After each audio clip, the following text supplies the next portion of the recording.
जो हमारी भाभी जी हैं उनका थोड़ा चोट लगी तो वो हॉस्पिटल में है, तो उनको मिलने जा रहे हैं। हिम्मत भाई का फोन आया। आज से 7-8 साल पहले मैं नाना जी को भी यहाँ लेके आया था। सासू जी के हाथ में बहुत ज्यादा गहरी चोट है और सर पे भी चोट लगी हुई है। हाथ की तो बहुत सर्जरी होगी। देखो इंसान के साथ कब क्या घटना हो जाए भाई, ये तो ऊपर से सासू जी बहुत ज्यादा घबरा रहे हैं। आज तक उनको एक इंजेक्शन तक नहीं लगा। हाँ, उन्होंने बोला कि ब्लड भी चाहिए, 6 यूनिट चाहिए, लेकिन यहाँ बड़ी मुश्किल से 4 यूनिट मिल रही है। सासू जी की जो सर्जरी होनी है उससे पहले सासू जी की, मैं भी सुबह से भूखा हूँ। एक्चुअली जैसे हेमंत भाई का फोन आया मैं तुरंत आ गया था। घबराहट हो रही हॉस्पिटल देखिए।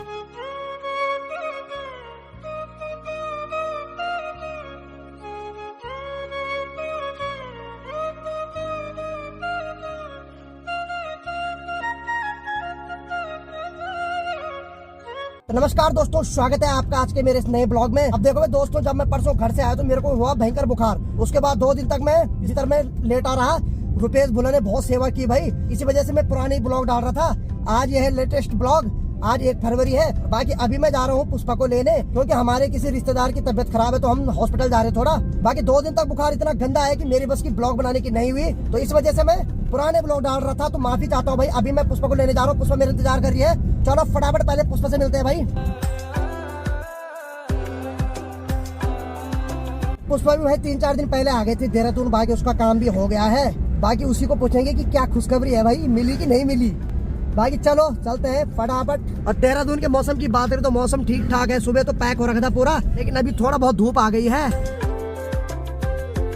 तो भाई अभी मैं मैप के सहारे चल रहा हूँ। शहरों में अगर मैप ना हो तो इंसान भटक जाता है भाई।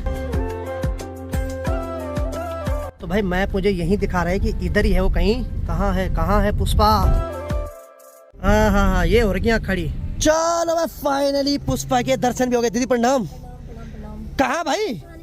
बाबा, इसको फोन मैंने कब कर दिया था और अब जाके मेरे को खुद इसको लेने आना पड़ा भाई। यहाँ से गाड़ियाँ ही नहीं आ रही ना। ऐसी जगह आ रही थी जहाँ गाड़ी नहीं मिल रही इसको।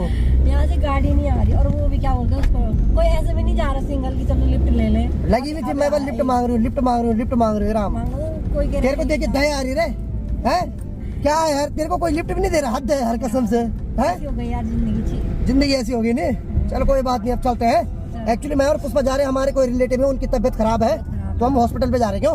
मतलब भाभी की मम्मी थोड़ा एक्सीडेंट। हाँ, तो मतलब बता देते हैं कि जो हमारी भाभी जी है उनकी मम्मी की थोड़ा तबीयत खराब है, उनका थोड़ा चोट लगी तो वो हॉस्पिटल में है, तो उनको मिलने जा रहे हैं। हिम्मत भाई का फोन आया तो ब्लॉग तो नहीं बना पाएंगे भाई, क्योंकि सही नहीं होता नहीं।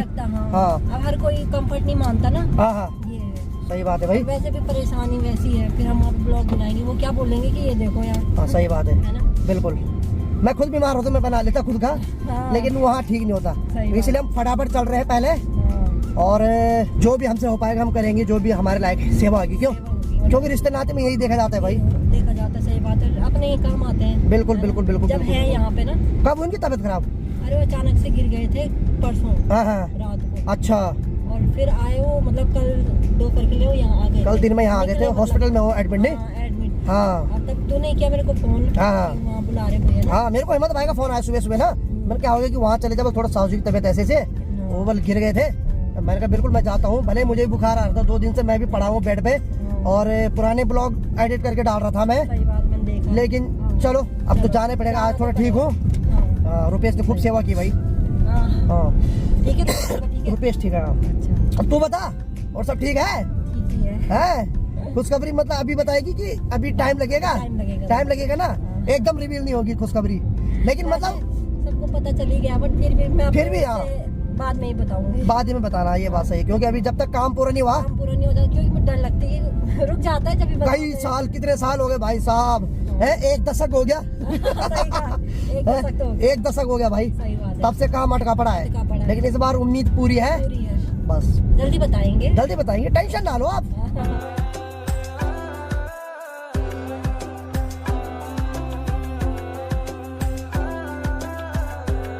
तो समय अभी दिन की 11:15 बज रही है। फाइनली हम पहुंच गए हैं दून हॉस्पिटल में। कार को मैंने यहाँ पे पार्क कर लिया है, क्योंकि अंदर पार्किंग की जगह नहीं है, फुल है पार्किंग।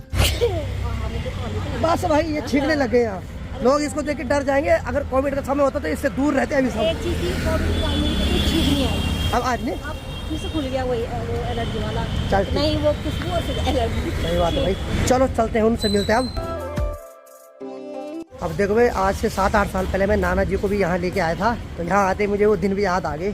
कभी हम भी लाइन पे लगे थे यहाँ, नाना जी की उस टाइम बैक बोन में दर्द हो रहा था, और जब एक्सरे कराया था तो डॉक्टर ने यही बोला था कि दादाजी काम मत करो अब ज़्यादा, आपकी उम्र हो गई, क्योंकि नाना जी बहुत ज़्यादा काम करते थे ना, 5 भी लाते थे भाई। चलो खैर नाना जी हमारे बीच में नहीं, अब उस टाइम में देहरादून में पढ़ता था, यानी कि पंचकर्मा कर रहा था। तो हमने ससुर जी को फ़ोन किया तो वो बता रहे कि इमरजेंसी वार्ड में हम, चलो वहीं चलते हैं ना।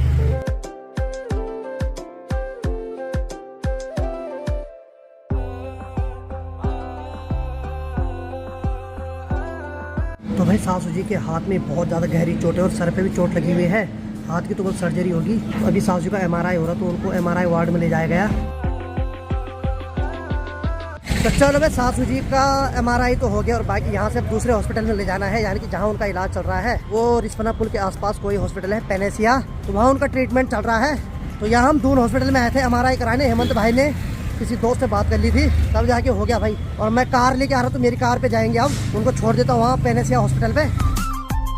अब देखो भाई इंसान के साथ कब क्या घटना हो जाए भाई, ये तो भगवान के हाथ में है, हम तो इसके बारे में नहीं जान सकते हैं। जो इंसान आज स्वस्थ है कल फिर बीमार पड़ जाए, तो जिंदगी का कोई भरोसा नहीं होता भाई। सासू जी अपने घर में थे, बालकनी में सफाई कर रहे थे, अचानक से पाँव फिसला, एकदम नीचे गिरे भाई। चोट तो बहुत ज़्यादा लगी हुई भाई, और हाथ का ये जो लॉक होता है ना, इसकी पूरी हड्डी टूट रखी है भाई, तो इसकी सर्जरी 2-3 दिन बाद होगी भाई साहब। और ऊपर से सासू जी बहुत ज़्यादा घबरा रहे हैं, आज तक उनको एक इंजेक्शन तक नहीं लगा, लेकिन समय देखो आज क्या क्या हो रहा है। चलो मैं अपनी कार के पास पहुंच गया हूँ, चलते हैं सासू जी और ससुर जी को ले जाते हैं कार पे। और वैसे शहरों में अपनी गाड़ी होना जरूरी है भाई, ये तो बहुत ज्यादा दिक्कत हो जाती है। और जब हॉस्पिटल का चक्कर मारते हैं ना, तो डॉक्टर इधर उधर बहुत सारी जगह भेजते हैं, और उस टाइम अपनी गाड़ी का होना बहुत जरूरी होता है भाई।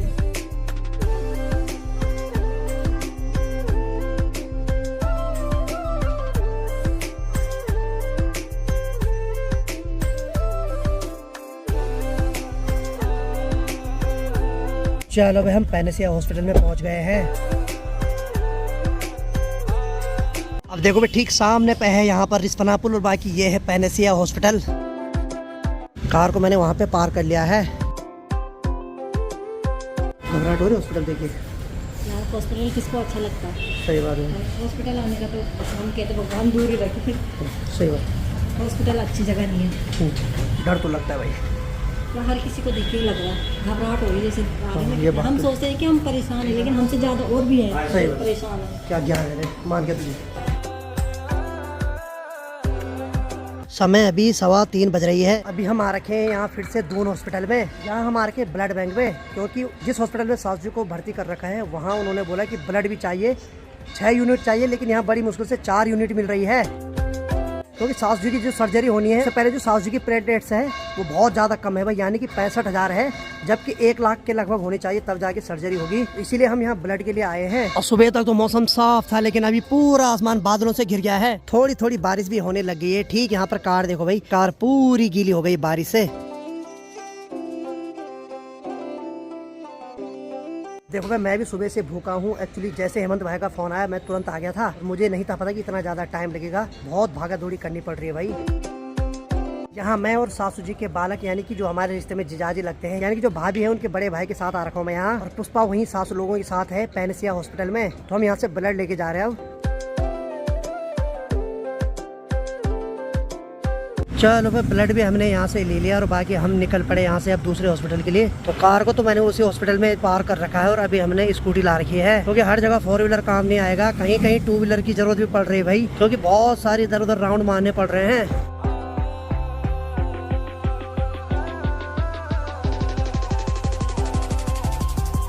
अब देखो भाई लाइफ में क्या क्या चीज होती है, कुछ लोग खुले आसमान के नीचे अपनी जिंदगी जी रहे हैं, और कुछ लोग वहाँ हॉस्पिटल के उन 4 दीवारों के अंदर जिंदगी और मौत के बीच में लड़ रहे हैं। यही जिंदगी है भाई। तो चलो भाई एक बार फिर से हॉस्पिटल में पहुँच गए हैं।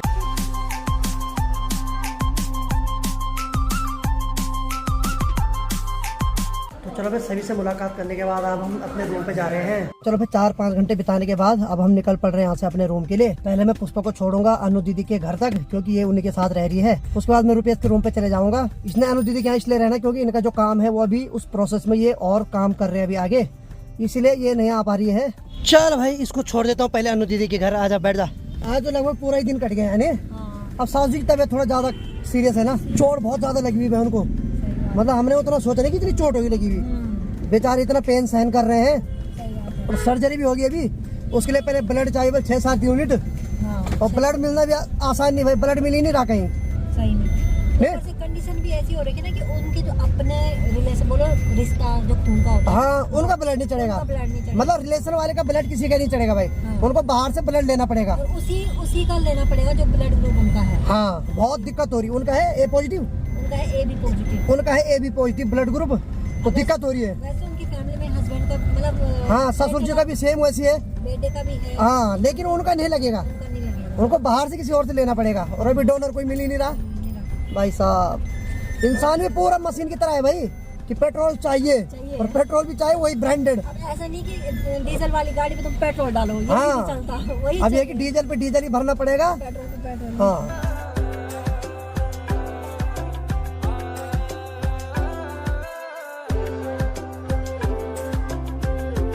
चलो मैं पुष्पा को मैं आगे तक छोड़ दूंगा, और बाकी वहाँ से पुष्पा जहाँ जाएगी यानी कि दीदी लोगों के घर में, वो बहुत नज़दीक है, तो ये वहाँ से चले जाएगी। ये बोली मुझे वहीं तक छोड़ दे, मैं वहाँ से मैं चले जाऊँगी। और फिर दीदी के यहाँ तो नहीं जा पाऊँगा आज, दीदी से माफ़ी चाहते हैं, अगली बार ज़रूर आऊँगा। तो चलो भाई पुष्पा तो यहाँ पे उतर रही है, यहाँ से ये चले जाएगी, यहाँ से बहुत नज़दीक है। चल मिलते हैं तब है। यहाँ से मैं पैदल भी चली जाऊँ। हाँ आराम से पैदल चले जाएगी तो पच भी जाएगा खाना जो तूने आज खाया ही नहीं बनाए। तो मैं हूँ अभी, ये है ठीक यहाँ पर देखो भाई, ये लिखा हुआ है मामचंद चौक।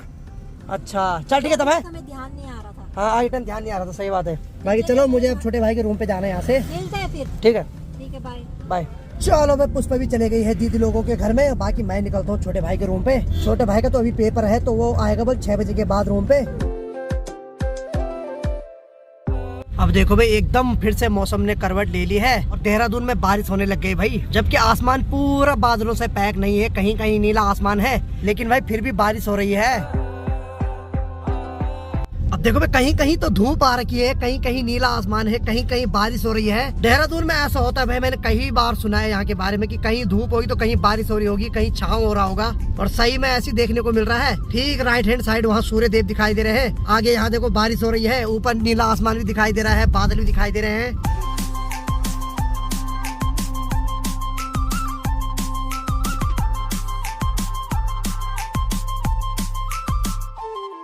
चलो मैं रुपेश के रूम के बाहर पे पहुंच गया हूँ। बाकी कार को थोड़ा पार करता हूँ, रुपेश को मैंने फोन किया थोड़ा बाहर आ, क्योंकि जब कार को पार करना तो साइड से थोड़ा वो बताएगा मुझे। खुश रहो, क्या हाल है? हाँ थोड़ा कार को बता देना, मैं पार कर रहा हूँ। जैसे मैं यहाँ पहुंचा वैसे रिमाझिम बारिश लगनी शुरू हो गई, और इनके लिए मैंने ये ला रखी है रसमलाई। चलो भाई रिमाझिम बारिश लगनी भी शुरू हो गई। अरे मुकुल क्या हाल है? खुश रहो, क्या हाल है? टनसाक आज चमक मार रहा है।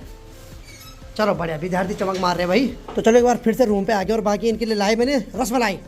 ठीक है रसमलाई खाओ दबा के। चलो भाई मेरी किस्मत बहुत अच्छी, जैसे मैं रूम पे पहुंचा वैसे भयंकर बारिश लगने लग गई। एक बार बीच में भी लगी थी लेकिन उसके बाद रुक गई थी। और मुकुल बोल रहा भैया आपकी किस्मत अच्छी है, बल्कि सही टाइम पे आए ने। जैसे मैं आया मैंने कार लॉक की, उसके बाद भयंकर बारिश। सही बात है भाई। तो चलो मैं पूरे दिन भर ससुर जी लोगों के साथ रहा। बाकी भाई आज तो हालत बहुत ज़्यादा खराब हो गई, और सास जी को जब उस हालत में देखा तो बहुत ज़्यादा बुरा भी लग रहा है। बाकी मैंने बोल रखा कोई भी दिक्कत होगी मेरे को फ़ोन कर देना, गाड़ी की कोई जरूरत पड़ी तो भाई बता देना, अपनी गाड़ी है, जहाँ मर्जी हम आराम से चल लेंगे। और दोनों विद्यार्थी यहाँ पे मौन होते हुए कि कहीं भाई जी कैमरा हमारी तरफ न लगा दे हैं। दोनों घबरा रहे, कुछ नहीं कर पा रहे भाई ये विद्यार्थी, हिल भी नहीं पा रहे ढंग से हैं। चलो कैमरा बंद करता हूँ मैं। और साथ में यहाँ देखो भाई चाय भी चढ़ा रखी है, मुकुल इधर आ रही है, ज़्यादा क्लोज बताओ है भाई पानी की हालत ठीक है? हाँ नहीं तो डर लगता ना तुम्हें कि ज़्यादा जूम करके मत दिखाओ। चलो कोई बात नहीं। बाकी चलो मैं खूब खातिरदारी की उन्होंने मेरी। खाना देखते हैं क्या बनाते हैं क्या खाते हैं, तब तक मैं भी थोड़ा आराम कर लेता हूँ भाई। चलो भाई आज तबियत ठीक है इसलिए आज ब्लॉग बना पा रहा हूँ, नहीं तो भाई 2 दिन तक मैं लेट आ रहा, ना ब्लॉग बनाने की सुधरा ही ना कुछ, पुराने ही ब्लॉग एडिट कर रहा था। और यहाँ की बात यह है तो आज विद्यार्थी बना रहा है, यानी कि रुपेश मेरा छोटा भाई बना रहा है आज पुलाव। टमाटर भी काट दे, साथ में उसने यहाँ पर गाजर भी रखा हुआ है, और यहाँ पर प्याज का तुड़का लग रहा है, और आज स्पेशल पुलाव बनाएगा नहीं है। बाकी भाई इसके पेपर भी नज़दीक आने वाले ने, हाँ इसीलिए कल से ये टिफिन लगाएंगे, मतलब खुद नहीं बनाएंगे ने, क्योंकि पढ़ने का टाइम नहीं मिल रहा है इनको, बहुत कम दिन बचे हुए ने, तो इसलिए बोल रहा भाई आज मैं बना लेता हूँ यहाँ, उसके बाद कल से मेरा टिफिन आएगा। और मैं भी कल यहाँ से गाँव जाने की कोशिश करूंगा भाई, क्योंकि बहुत टाइम हो गया यहाँ शहरों में, हमने वैसे भी क्या करना भाई। अब ये लोग तो पढ़ाई कर रहे हैं तो ये लोग इस वजह से यहाँ रह रहे हैं, और जिनकी जॉब है वो अपना जॉब कर रहे हैं भाई। अपना तो ऐसा है कि क्या बताऊँ भाई साहब, घुटन फील हो रही है। बाकी रुपये के भी कम ही दिन बचे हैं पेपर के लिए, इसीलिए उनका डिस्टर्ब भी नहीं करूँगा। वो एक एक दिन गिन रहे हैं अपने, मेरे को पता नहीं लेकिन उनको एक एक दिन का पता है अपना कि इतने दिन बाद पेपर है भाई, इसीलिए इन्होंने अब टिफिन लगा दिया कल से। आज लास्ट बार अपने रूम पे खाना बना रहे हैं, कल से खाना यहाँ बंद हो जाएगा, टिफिन आएगा। तो रात के 9:30 बज रही है और फाइनली छोटे भाई ने मस्त करके खाना बना के भी तैयार कर दिया है। और आज के खाने में पुलाव है, साथ में राजमा की गर्मा गर्म दाल, सब्जी, रोटी भी भाई साहब, और बड़ा स्वादिष्ट खाना दिखाई दे रहा है भाई। और ये दोनों मेरे को देख रहे कि पहले भाई साहब खाएंगे तभी खाएंगे हम। तुम भी खा लो, ठीक है, खा लो तुम यहाँ। तो चलो गर्मा गर्म खाने का आनंद लेते हैं। और बाहर जब से बारिश लगी तब से एकदम ठंड वाला माहौल हो गया है। तो आज की वीडियो को मैं भी इतना रखता हूँ। तो उम्मीद है आपको आज का वीडियो पसंद आएगा। वीडियो पसंद आए तो वीडियो को लाइक करो, शेयर करो और अपने भाई को ऐसे ही प्यार दो जैसे आप दे रहे हैं। मैं रविंद्र बाहुगुणा मिलता हूँ अगले एक और मजेदार ब्लॉग के साथ। तब तक के लिए जय हिंद, जय देव भूमि Uttarakhand. Bye bye, good night, take care.